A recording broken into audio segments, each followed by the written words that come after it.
আসসালামু আলাইকুম সবাইকে। কেমন আছেন সবাই? আশা করছি সবাই অনেক ভালো আছেন। আমি আমার প্রিভিয়াস ভিডিওতে প্রেজেন্ট টেন্স নিয়ে আলোচনা করেছিলাম। আজকে সেটারই দ্বিতীয় পর্বটি আপলোড করছি। এইখানে আমি আলোচনা করব পাস্ট টেন্স এবং ফিউচার টেন্স নিয়ে। তো চলুন শুরু করা যাক। আর অবশ্যই ভিডিওটি ভালো লেগে থাকলে একটু লাইক দিবেন and subscribe button and bell আইকনে প্রেস করে দিবেন। তো past tense আসলে কি? The simple past tense is used to indicate or describe something that happened or existed in the past. তার মানে প্রথমে হয়ে গিয়েছিল, যেটা গত হয়ে গিয়েছে সেরকম কোনো কিছুকে আমরা বোঝাতে বা ইন্ডিকেট করতে যা ব্যবহার করে থাকি সেটাই হচ্ছে past tense. The situation or conditions to use a simple past tense is to. So এখানে আসলে আমরা দুইটা পদ্ধতিতে কনফার্ম হতে পারবো যে এটা past indefinite tense. আসুন জেনে নিই সে দুটো কী। Describe an action, event, or condition that occurred in the past or at a specified time. Previous কোনো কিছু হয়ে গিয়েছে যেটা কোনো স্পেসিফিক টাইমে আমরা যদি মেনশন করে থাকি যেটা পাস্টে, এরকম কিছু বোঝাতে আমরা present indefinite tense, past indefinite tense দিয়ে থাকি। And the another point is describe a state of mind in the past or a feeling that was felt in the past. এমন কোনো কিছু যেটা গত সময়ে আমরা অনুভূত হয়েছে এবং এর কোনো কথা আমরা দিয়েছি বা কোনো স্টেটমেন্ট আমরা বলেছি, এমন কোনো কিছু বোঝাতে আমরা পাস্ট ইনডিফিনিট টেন্স ব্যবহার করে থাকি। আসলে এটা স্ট্রাকচারটা জেনে নেওয়া যাক। Subject plus verb in the past form plus extension. Note, এখানে একটা নোটস নিতে পারি আমরা। Adverb of time can also be at the beginning of the sentence. Example is Alex went to Mexico last year. I ate mango a few minutes ago. He had an exam yesterday. আমরা দেখতে পাচ্ছি প্রতিটা এক্সাম্পলে আমরা প্রিভিয়াসে হয়ে গিয়েছে এমন কোনো ঘটনার কথা বলছি। তো এগুলো সবগুলো হচ্ছে পাস্ট ইনডিফিনিট টেন্সের উদাহরণ। নেক্সট আমরা চলে আসি past continuous tense. This tense is use to demonstrate an action that was happening in the past for a period of a time in a particular context. The context can be a specified time or another action. এমন কোনো কিছু যা পাস্টে হয়ে গিয়েছে এবং এখন যদি সেটা চলমান থাকে, এমন কোনো কিছু যেটা পাস্টে কিন্তু সেটা চলমান, অর্থাৎ পাস্টের কোনো কিছু যেটা তখন হচ্ছিল, ঘটছে, এমন কোনো কিছু বোঝাতে আমরা পাস্ট কন্টিনিউয়াস টেন্স ব্যবহার করি। আসলে এটা স্ট্রাকচারটা জেনে নেওয়া যাক। Subject plus was were plus verb plus ING plus extension. Example হিসেবে আমরা এখানে দেখাতে পারি Alex was sleeping yesterday at 7:30 AM or I was cleaning the dishes at around 5:30 to 6:30 yesterday. অর্থাৎ এখানে সব কিছুই বোঝানো হচ্ছে পাস্টে এবং সেই সময় এই কাজটা করতেছিল বা করছিল। এই সময় এটাকে বোঝাতে দেওয়া হয়েছে পাস্ট কন্টিনিউয়াস টেন্সের এক্সাম্পল হিসেবে। When and while can also be used in past continuous tense. When এবং while থাকলে আমরা past continuous tense বুঝতে পারি। It can be placed between the two clauses or in a front of a subject.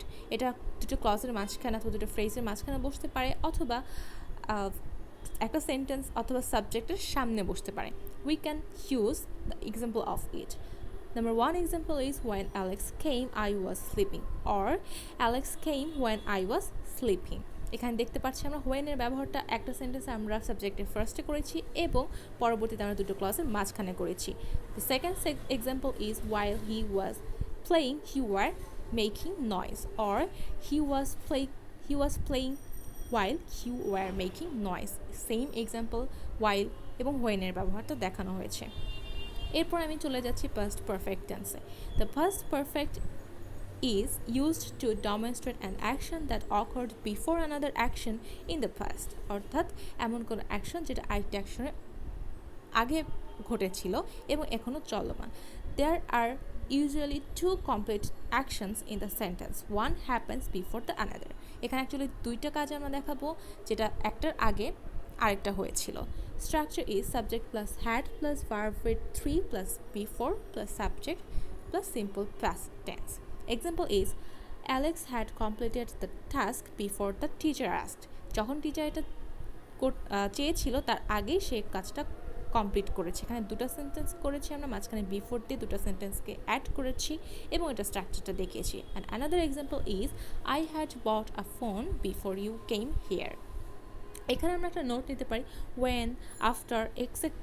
can be used in place of before in any of the above structures. আমরা এখানে যে বিফোরটা ব্যবহার করছি এখানে when অথবা after দিয়ে আমরা ব্যবহার করতে পারি, তাহলে আমরা বুঝবো যে এটা past perfect tense. The next one is past perfect continuous tense. This tense is an extension to the past perfect tense and its structures. এটা past perfect tense এর থেকেও বেশি কিছু দিবে.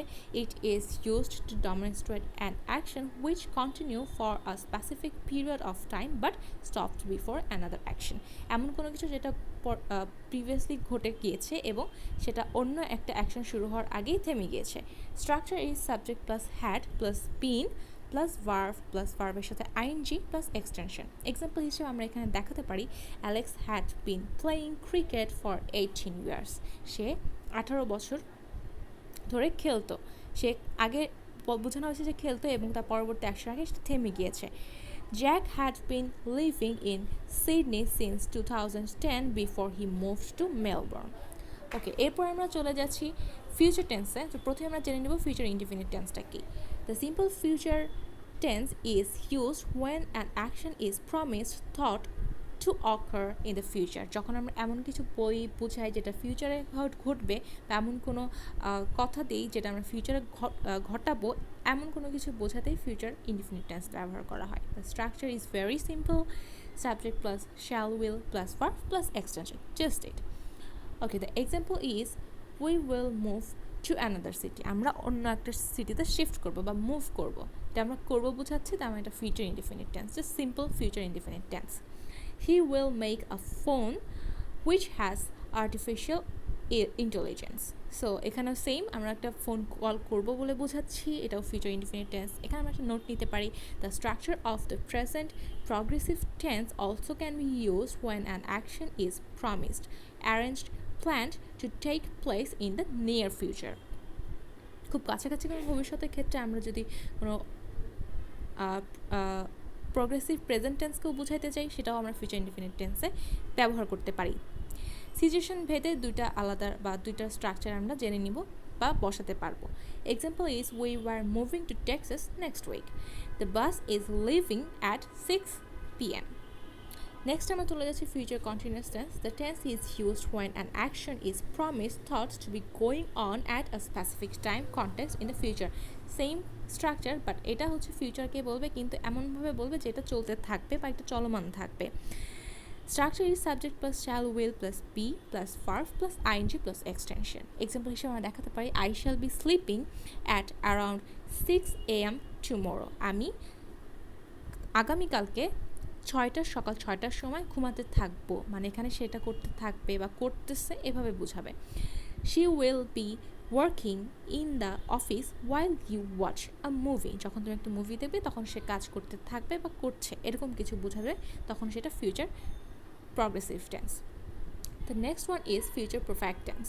This tense is used to demonstrate an action which is promised to be done by a certain time in the future. এমন কোনো tense যেটা dominate করবে একটা অ্যাকশনকে, যেটা প্রমিস করা হয়েছে কিংবা কথা দেওয়া হয়েছে, একটা স্টেটমেন্ট হতে পারে, কোনো একটা কাজ হতে পারে, যেটা করা হবে ইন দ্য ফিউচার. স্ট্রাকচার হবে subject plus shall will plus have plus verb 3 plus extension. Example হিসেবে আমি দেখাতে পারি I shall have completed the assignment by Monday. আমি আমার অ্যাসাইনমেন্টটি মানডের মাঝখানে শেষ করব. Alex will have submitted the tender by tomorrow. Same example. এরপর আমরা চলে যাচ্ছি ফিউচার পারফেক্ট কন্টিনিউয়াস টেন্সে. আর এটা কি জানবো? This tense indicates an action that will continue up until a point of the future. এমন কোনো শক্তি যেটা আসলে ফিউচারকে ইন্ডিকেট করবে এবং সেটা চলমান প্রসেসে থাকবে এবং সেটা ফিউচারের একটা স্পেসিফিক টাইম পর্যন্ত চলতে থাকবে বলে উল্লেখ করা থাকবে. Structure is subject plus will plus have been plus verb plus ING. Example is I will have been working for 7 hours by the time the boss comes. Boss যতক্ষণ পর্যন্ত না আসছে ততক্ষণ পর্যন্ত আমি এই কাজটি করতে থাকবো. এখানে একটা স্পেসিফিক টাইমকে বোঝানো হচ্ছে, সেটা হচ্ছে যতক্ষণ না পর্যন্ত বস আসছে. The next example is she will have been sleeping for 1 hour by the time the boss comes. সেমভাবে যখন পর্যন্ত বস না আসবে যে টাইমটা পর্যন্ত সেই টাইমটা পর্যন্ত সে ঘুমাতে থাকবে, অর্থাৎ একটা স্পেসিফিক টাইম পর্যন্ত ইন্ডিকেট করা হচ্ছে। এটাই হচ্ছে ফিউচার পারফেক্ট কন্টিনিউয়াস টেন্সের স্ট্রাকচার। সো আমরা আমাদের ভিডিওর পার্ট 1 এবং পার্ট 2 মিলিয়ে টেন্সটা কমপ্লিট করে ফেললাম। আশা করছি এরপরে আবার নতুন কোনো কনসেপ্ট নিয়ে আমরা ভিডিও বানাবো। আপনারা চাইলে জানাতে পারেন কমেন্ট বক্সে যে আপনারা এরপর কী নিয়ে ভিডিও দেখতে চান। অ্যান্ড প্লিজ ভিডিও যদি ভালো লেগে থাকে অবশ্যই একটি লাইক দিবেন অ্যান্ড সাবস্ক্রাইব করবেন। সবাই ভালো থাকবেন, স্টে সেফ, আল্লাহ হাফেজ।